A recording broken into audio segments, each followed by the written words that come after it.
I'm going to need a lot of water. But I don't want to carry too much either. Dilemmas. I pushed the cart towards the fruit aisle. He didn't tell me to get sweet or sour cherries. It didn't matter anyway. I'll get sour, I guess. Okay, let me think. I got some snacks, I got some drinks, I got some canned food, just in case I'll be there for a long time. I just need some buttermilk and a non-see-through bottle, and we're done. I walked to the checkout. My body was covered with bruises. Even breathing caused me stings of pain. With every step, my eyes would twitch from the sting. My body was tender as can be, like a juicy steak. My stomach started to grumble. My God, a steak would be so good right now. I put my items on the counter. The cashier was a cute-looking girl. Short hair, light brown eyes, with a please kill me now look on her face. I let out a short laugh because of my thoughts. The people around me gave me weird looks, whilst the girl gave me a small smile, melting my heart in an instant. My face got hot, and I'm sure I was blushing. A girlfriend would be nice though. I never had one, now that I think about it. Focus, Porter. Now is not the time.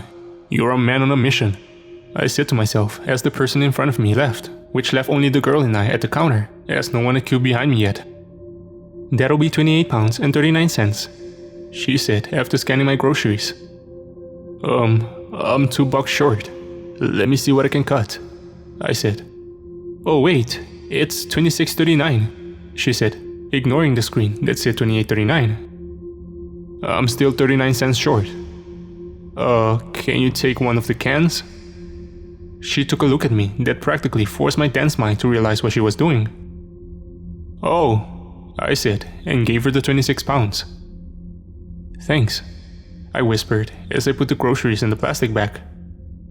In a different world, maybe this would be the start of something great. But unfortunately, I'm already on my way to one. I can't let anything put my mind off it. Besides, I'm too shy to make a move anyway. Even though the coffee shop owner probably won't like it, I'll be bringing my mom's camera with me to record everything I can in Ailm.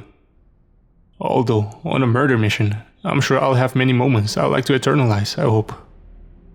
With all my money spent, I went home, spending the rest of the day preparing my arsenal, whilst imagining myself pulling the trigger on my grandpa. The only thing I'm doubting at this point is my ability to be as cold-blooded as him. I didn't always hate him, you know? Although he was always the way he is now, he was kind of the father figure after my dad left my mom when she was pregnant with my little brother. I don't really remember a lot about the time my dad was around, other than having a lot of arguments with my grandpa. My mom very rarely talks about him and his reason to abandon us. But I'm guessing one day he just had enough of my grandpa's bullshit and decided to leave. I mean, look at me. I'm practically going to turn myself into a murderer because of him. The following night was non-existing. Although the sky turned dark and the hours were silent, it still made no difference to me, for I spent every minute consumed by my own thoughts.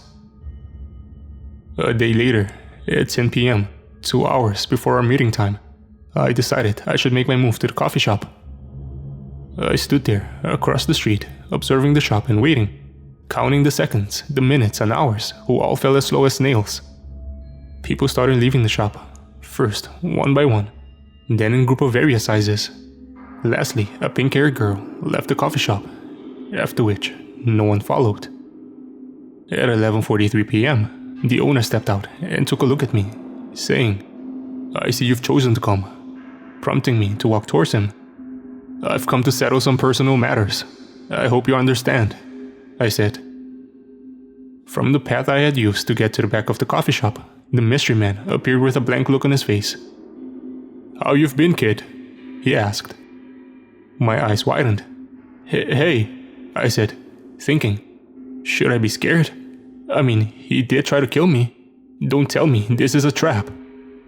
"Calm down," the owner said upon noticing my angst. "If you're scared of him, you should be. But I'm here to make sure he doesn't kill you." "Stupid old timer. Always has to meddle with my business," the mystery man said, with his hands in his pockets. "We're going on a trip, but I'll have to make sure you don't know where we're going," the owner said. "I'm going to blindfold you, to make sure you don't trip or something. You can hold on to my arm if you want to. Before we blindfold him, he should know my condition. I'm quite sure this kid thinks he's getting a free pass," the mystery man said. "You're not actually going to do that to a kid, are you?" the owner said. "I don't discriminate.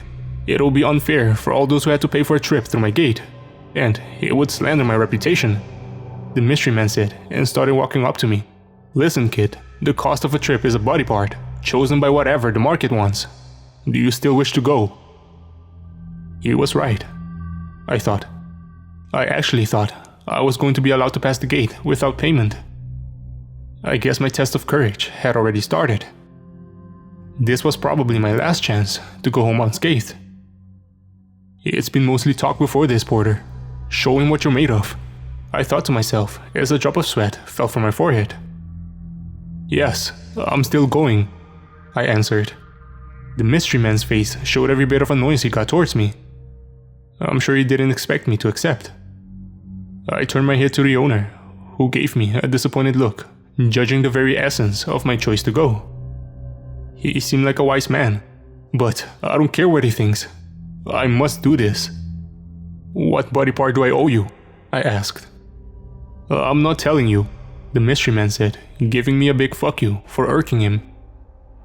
"The trip will take about 5 hours, after which I'll extract the payment. Upon me receiving it, you may go through the gate," the mystery man said. How about the healing process?" I asked. "Don't worry about it," he said, making me worry about it. The owner put the blindfold on my eyes, making it as tight as possible. Before I knew it, I heard a car pull up, with the hands of the owner helping me get in. After several hours, my blindfold was taken off of me. My vision was blurry, slowly fixing itself on the image of the mystery man sitting in front of me on a wooden chair. The room was filled with a bitter smell, making me gag for a second.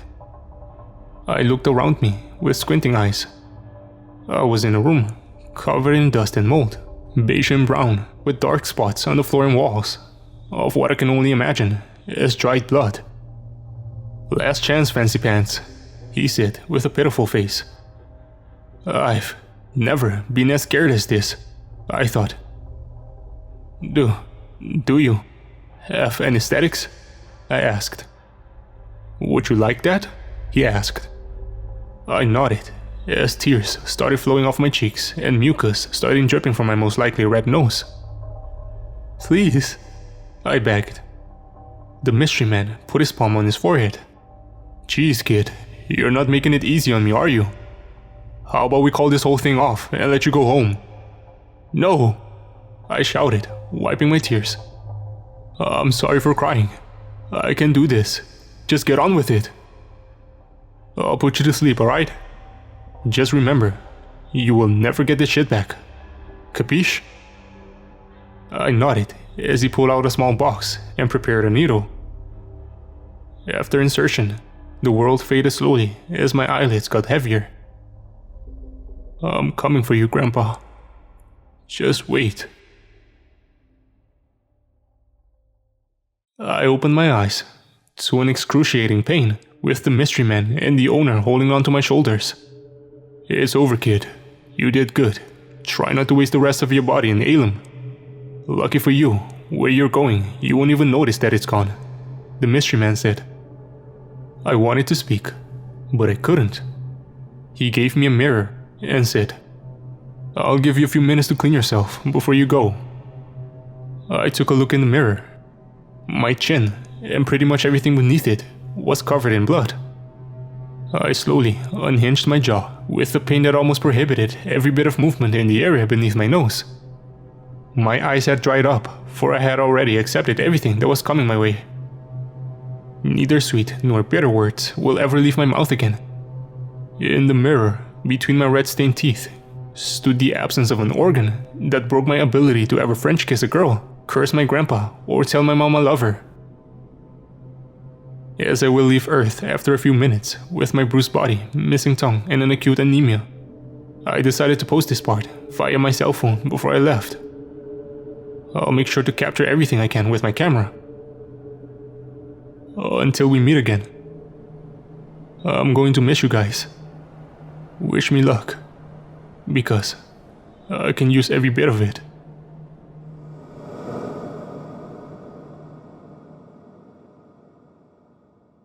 Today, a package arrived at my coffee shop's doorstep, containing the username and password to this account, together with a note.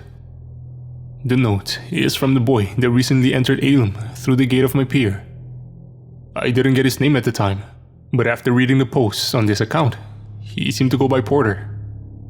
I'm not very fond of the fact that the kid told all you people about everything that happened, as the existence of our kind should be kept a secret from most of you. Nevertheless, he provided no damning proof, so I guess there is no reason for me to worry. The package contained a camera, and Porter wished for me to tell you people about what is on it. I was hesitant at first, but I agree with the message he wants to pass on to all of you, so I might as well comply. I'll tell you the story, as Porter wanted me to tell you, with the help of a letter explaining his emotions at every minute of footage. I woke up in the same room my grandpa showed in the second clip he recorded. The first thing I did was examine my body, for the aches and pain I entered with were somehow gone. The bruises on my body were still there, but they didn't hurt me. I opened my mouth and tried to feel it, but it was still gone. To be honest, I was happy he didn't take an arm or a leg. That would have made things way more difficult for me. I opened my bag and took out my grandpa's gun. I had loaded it the day before. I squeezed the gun between my belt and waist on my backside. I suppose it's time to go, I thought, and made my way upstairs. The stairs were creaking with every step I took. When I reached the top, almost instantly, a voice called out to me. "Oh my, another visitor," she shouted. It was a blonde-haired girl with purple eyes, looking with excitement as she made a little hop into the air. "Shh, don't yell," I said. Wait. I touched the inside of my mouth again. My tongue was still missing, but I was speaking as I always did. In the midst of my confusion, the girl held my hands and started swinging them. "Oh my god, you're so young," she said. "Let me go," I said, getting pissed off by her hyped up mood. "Yes, I'm visiting, leave me alone please," I said, and made my way outside as she followed me, unfazed by my outburst. The dusty desert village, just as I had seen in the footage. The sky was dark, yet the town was lighted by some kind of lamps that I hadn't seen in my grandpa's recording. I walked up to one of the lamps, but as I got closer, they weren't lamps at all. It was just light floating in the air. I tried to touch it, but I couldn't, as my hand just moved through it. "Hey everyone, we got a new visitor. He doesn't look old at all," the girl yelled throughout the village. I gave an expression of annoyance, but again, she didn't seem to care. Before I knew it, I was surrounded by the people of the village who started to touch my body whilst asking questions again and again without me being able to answer one of them. "Get off of me," I yelled, calming them down a bit. Just as my grandpa's video, the crowd was filled with, at first glance, normal people. The only difference were the odd hair and the eye colors.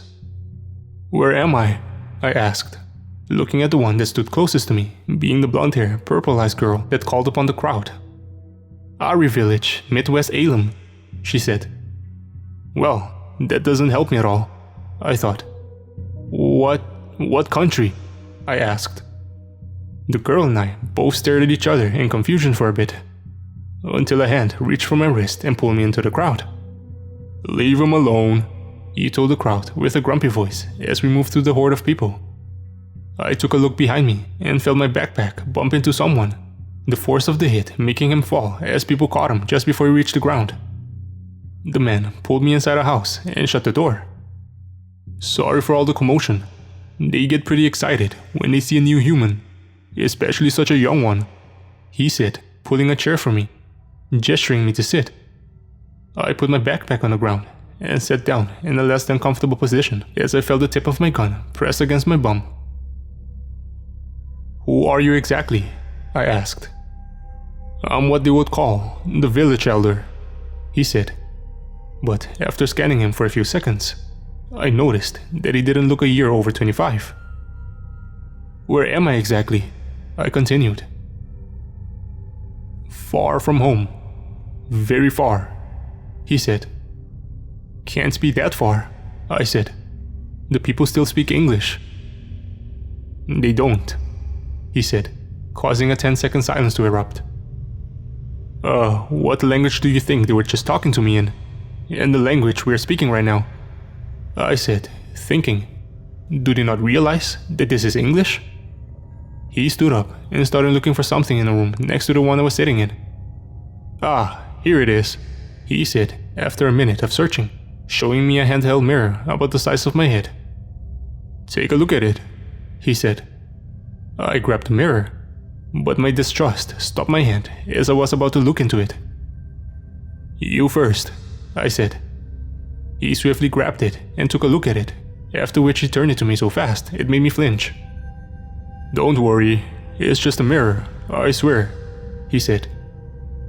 Trusting his words, I looked at myself in the mirror, but it really was just a mirror as far as I could tell.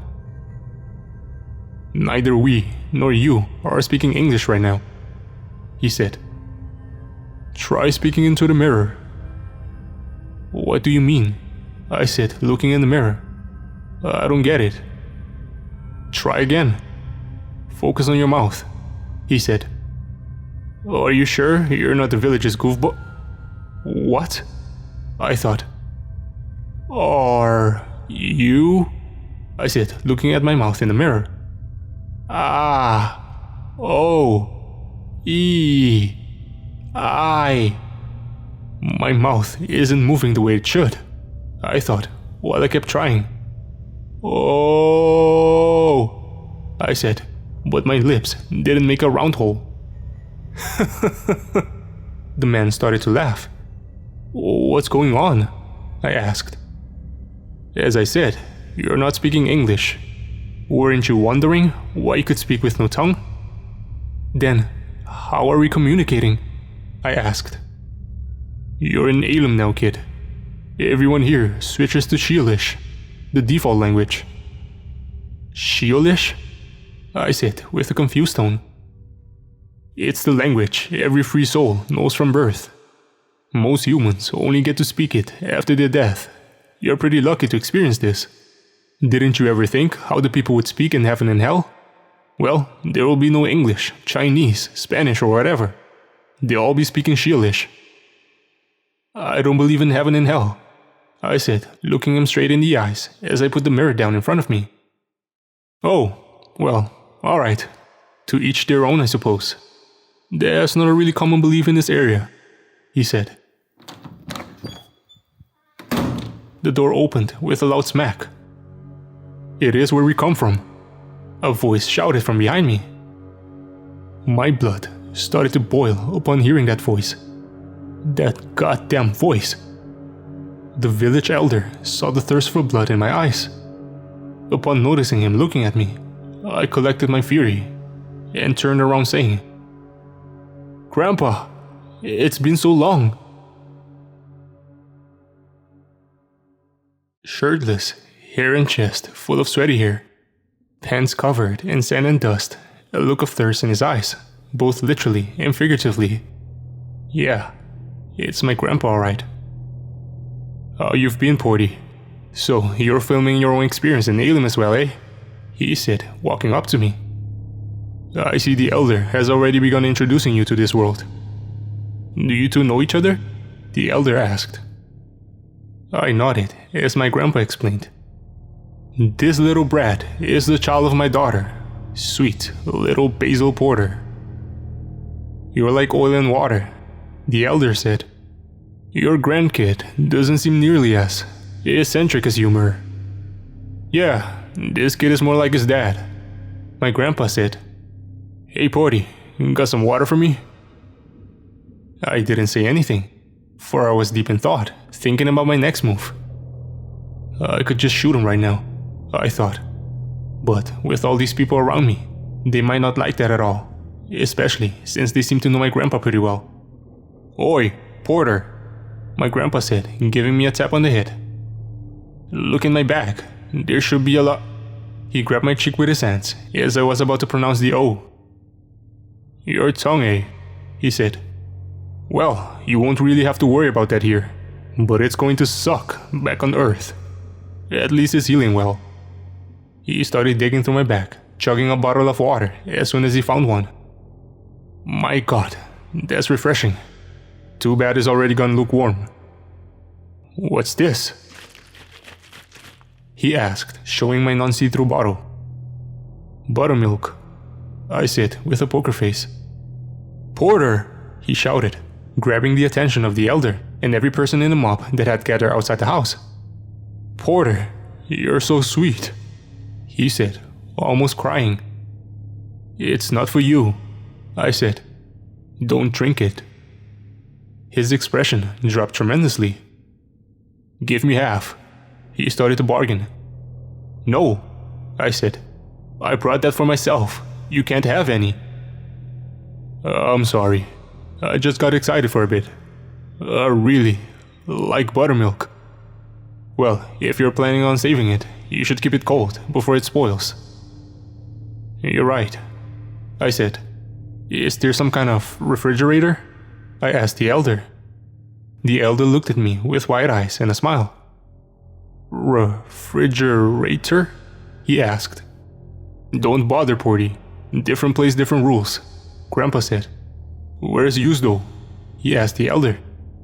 "Probably went home. He was working on some project the last time I saw him." "Let's go," my grandpa said.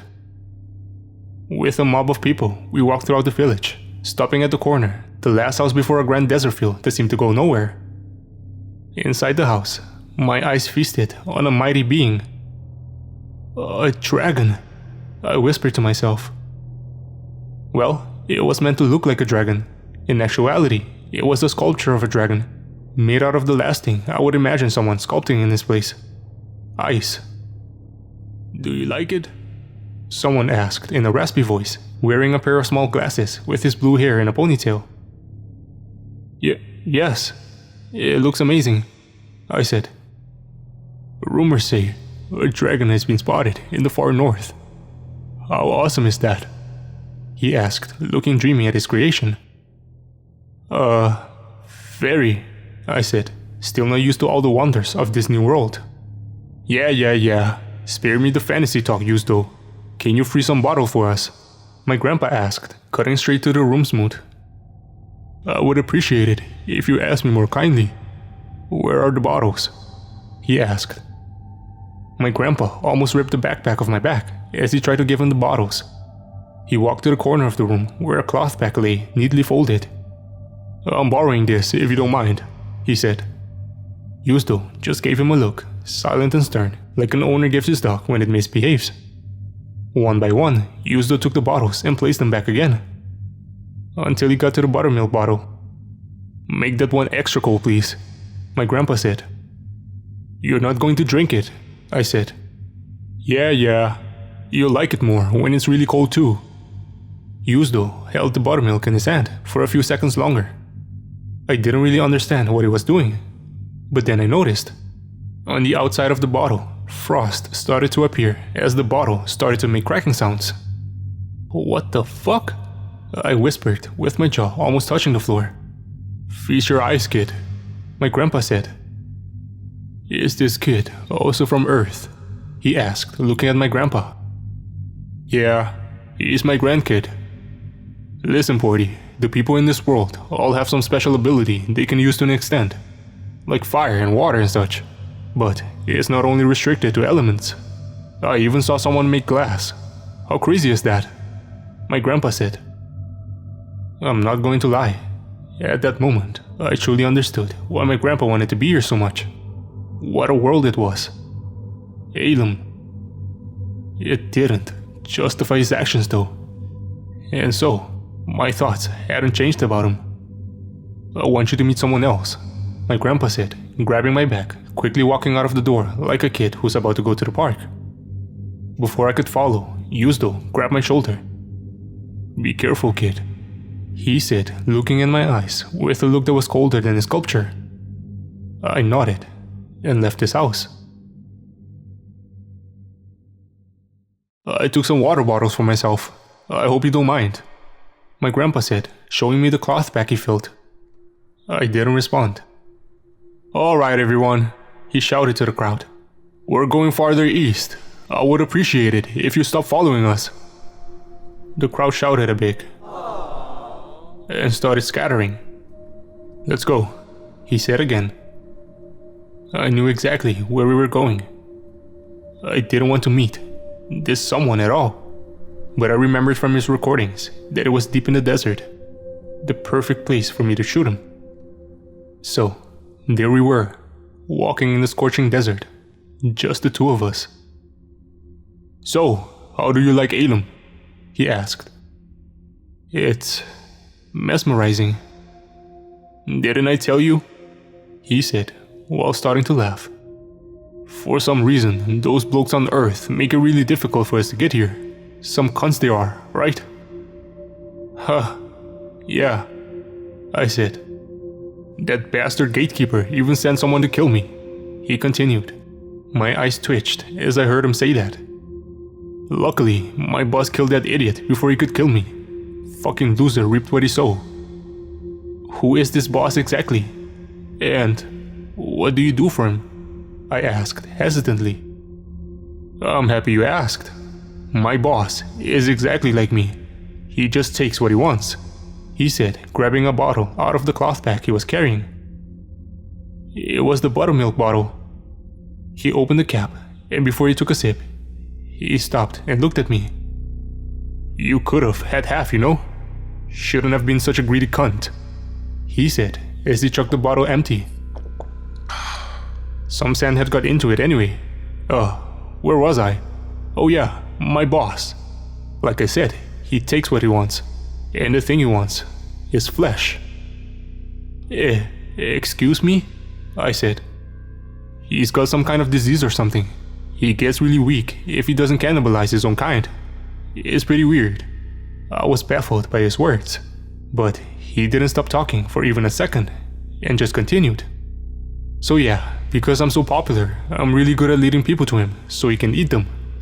That's kind of what I've been doing this whole time to amuse myself. But his hunger is a lot, so every once in a while I have to figure out a way to get him a lot of people to eat. There is this one artist guy who trades like 10 of these people for a single human. He makes artwork out of human or something. It's an awesome deal if you ask me. You're a monster, I finally managed to say to his face. That's exactly what your dad said, he said, trembling my mind with the weight of his words clashing down from the high sky. What? I said silently. He started squinting his eyes and scratching his head. Oh, sorry, I got a headache for a bit. When you were a kid, he eventually continued. Back when I first started coming to this place, I wanted to snatch a nibble of your body so I could pass the gate.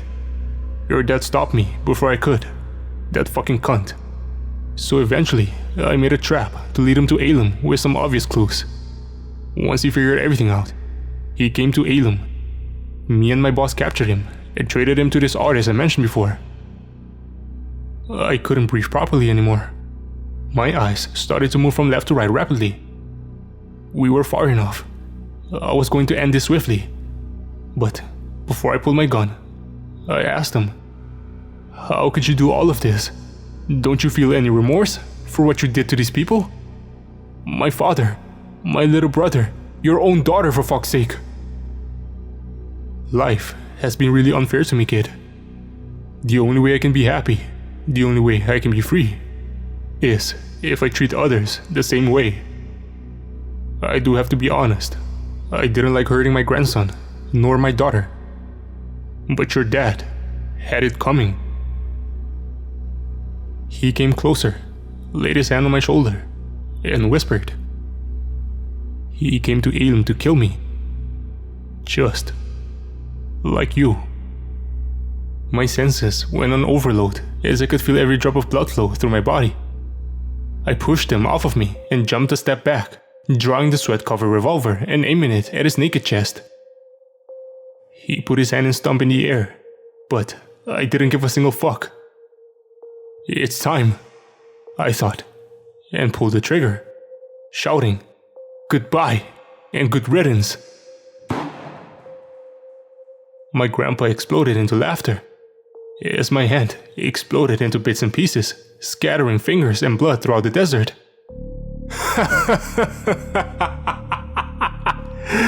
You idiot. Did you really think I would leave a gun in my room for you to find? I fell on the ground. You, I uttered through the pain. You're naive, Porty. Oh, so naive. But you do have guts, I'll give you that. I'm sure you went through a lot of trouble to get this far. But sadly, I'm the winner, he said as he pulled out a gun from his pocket. I pity you, Porter. So, instead of putting you through the same hell as your dad went, I'll just give you a swift and mostly painless death. That's fair, right? Fuck you, I said, holding what's left of my hand, trying to keep my mind together through the pain and desert heat. Yeah, fuck me. Tell your dad, I said. He stopped, as his eyes grew wide. He took a step back and vomited in the dry sand, sweating even more profusely than before. He took a look at me in disbelief, with his stomach acid dripping from his mouth and nose. No way, he said.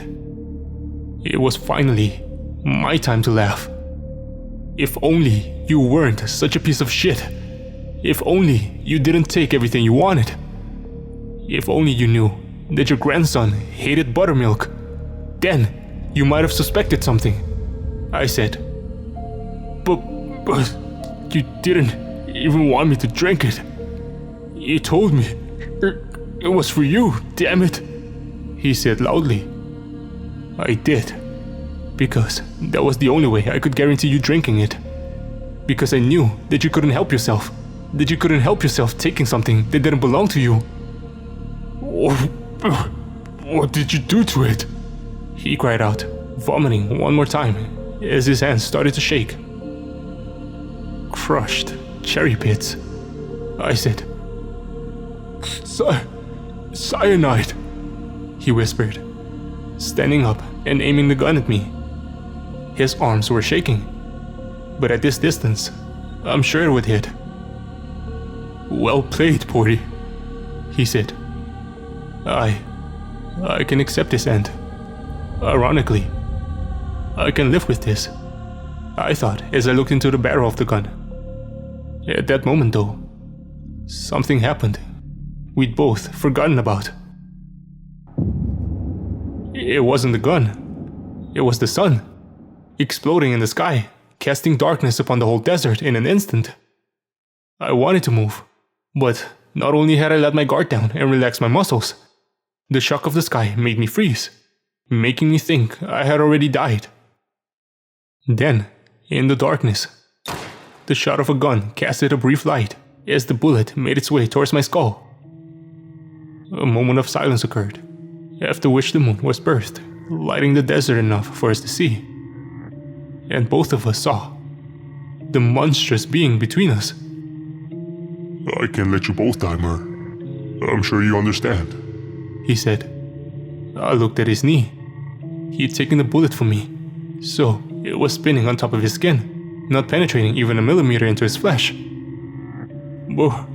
Boss, my grandpa said, as he fell down and started shaking on the ground. The poison had spread fastly, for he had gone into a seizure. It had only taken a few more minutes before he died. I did it, I thought. The boss crouched next to me as his silk hair was touching the bloodstained sand. Porter, right? He asked. I took a look at his face. He wasn't nearly as scary as in the recordings. His expression was mellow, and his mouth looked normal. His pupils were wide and far from menacing. Yes, I said. I assume you know what your grandpa did for me. Now that he's dead, I need you to do it, he said. You want me to lure people to their death, So you may consume them? I asked as I saw my grandpa stop moving in the background, sending the tiniest amounts of dopamine through my brain in this dire moment. Correct, he answered. This was the only way I could survive. The only way I could live. But would I even want to live on like that? Of course not. So I had to play it smart. Yes, I'll work for you, I answered. Are you sure? He asked me. I was sure about one thing. I was going to get out of this place, alive, and never come back. I'm not going to be this monster slave. Never. Yes, I'm sure. I couldn't finish my words. For he had already seen through me, as his expression changed rapidly. You're a bad liar, he said with an ominous tone that echoed throughout the desert, shaking me to my core as his pupils turned tiny and his mouth expanded. My glands excreted ice-cold sweat as he pointed his pale finger at my nose, sending a shock through my body as my heart took its last pump. The night turned darker as the sounds got muted. Oh boy, here I go, I thought.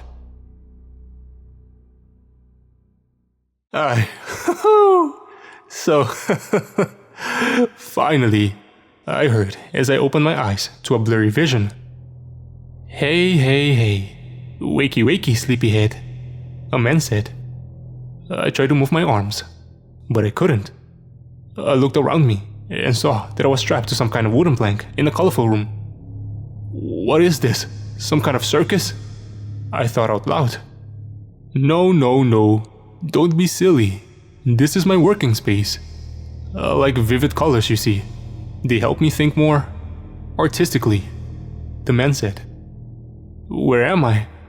I asked. Don't worry about that, boy, he said as he grabbed my cheeks and took a look into my mouth. Missing tongue, missing hand. Not bad. I can make something beautiful out of you, that's for sure, he said happily. What do you mean? I asked. It's hard to explain. Here, let me show you, he said and started rolling something to me, cloaked with a white cloth. I've been told you know this masterpiece of mine. Hey, hey, hey, ladies and gentlemen, take a look. Take a look at the masterful artworks of Jason, here for your eyes only, he started saying as he ran towards the drum set in the back of the room. He started rapidly drumming before he suddenly stopped and took the cloth of what was, I assumed to be, his artwork. The horror, the absolute horror that lay before my eyes. Had I not seen enough yet? In front of me lay a naked human, with every part of his body contorted, spinning in spirals and circles, like some kind of human cinnamon bun. His skin was as pale as snow and as smooth as could be, reflecting the dim light of the room. His head stood in the middle, but his hair covered every bit of his hanging face. Do you like it? He asked with a childish tone. It's disgusting, I said. Ugh, someone doesn't appreciate art.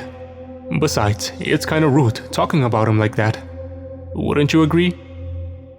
Why? I asked. He walked towards the middle of his artwork, shoved its hair to the side, and lifted its skull so I could take a look at its face. Don't worry, you'll be joining him very soon, he said. It took me a while to realize, for it had been so long since I had last seen him. But after seeing the birthmark on his chin, a movie of memories played in my mind. Come on, boy, say it with your chest, the man shouted. My eyes filled up as I tried again. I cried, like I cried the moment I was born. The man hurried to a box of tissues and started wiping my tears.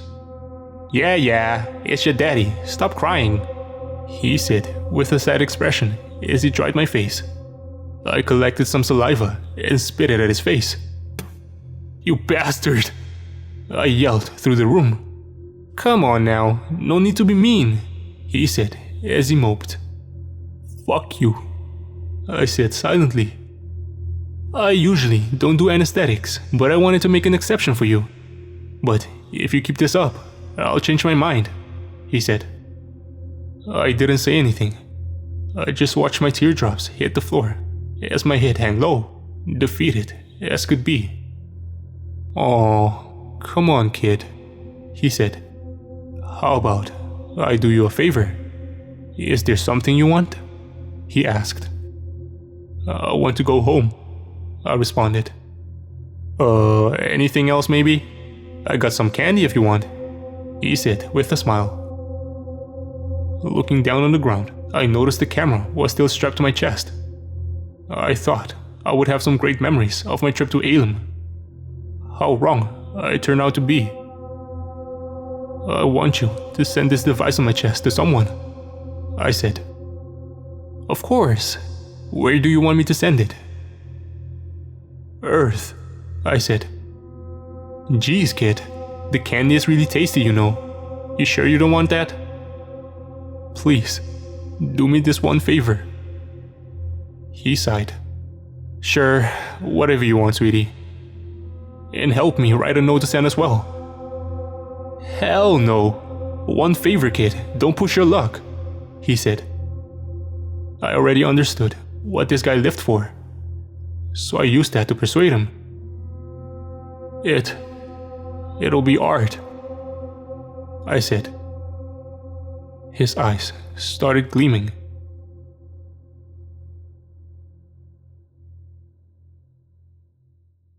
The camera cut to black after this point, but I found another recording on the camera of what happened next. Hey, Mr. Coffee Shop owner. Porter here wanted me to send you this thing he calls a camera. So, here it is. I thought that, before I send it, I should add my creation as well. So, feast your eyes on Magna Corporis Humani. Porter. The man said as he showed me what had become of the kid. He stood naked in a spread eagle position, mounted on a silver pole. His chest was open, and his veins were outside of his body. Like the branches of a tree, they stood there, frozen in the air. His nerves as well, thinly stretched from his cut back like a blunt porcupine. His skin absent, showing every muscle on his body. His face in a permanent smile. Smiling to the camera, eerily. But his eyes, I'm guessing the artist could do nothing to change his eyes. Because, although open, they looked down on the ground, portraying pure sadness. He had seen many things at such a young age, and met a fate as unfair and cruel as they come. His eyes cried out a single word. Why? In the middle of his chest, his heart, still beating. Although horrifying, heinous and outright inhumane, I would be lying if it wasn't absolutely beautiful. God has blessed the humans with a body that shines its perfection through every inch of it. Let this be a lesson to all of you. There is a saying that goes, before you embark on a journey of revenge, dig 2 graves. Although a cliché, there are a few words wiser.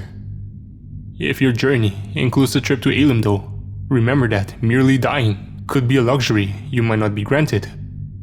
Stay where you were made to stay. Anywhere but Ailm. Listen to your conscience and those wiser than you.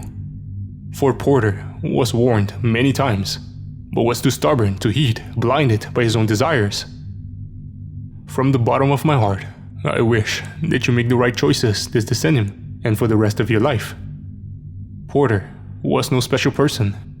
In essence, he was just like you. We all have our troubles, some bigger than others, and our happiness depends on our way of dealing with them.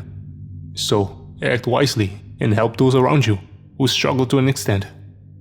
They can't deal without you. But above else, avoid Ailm and those that come from there.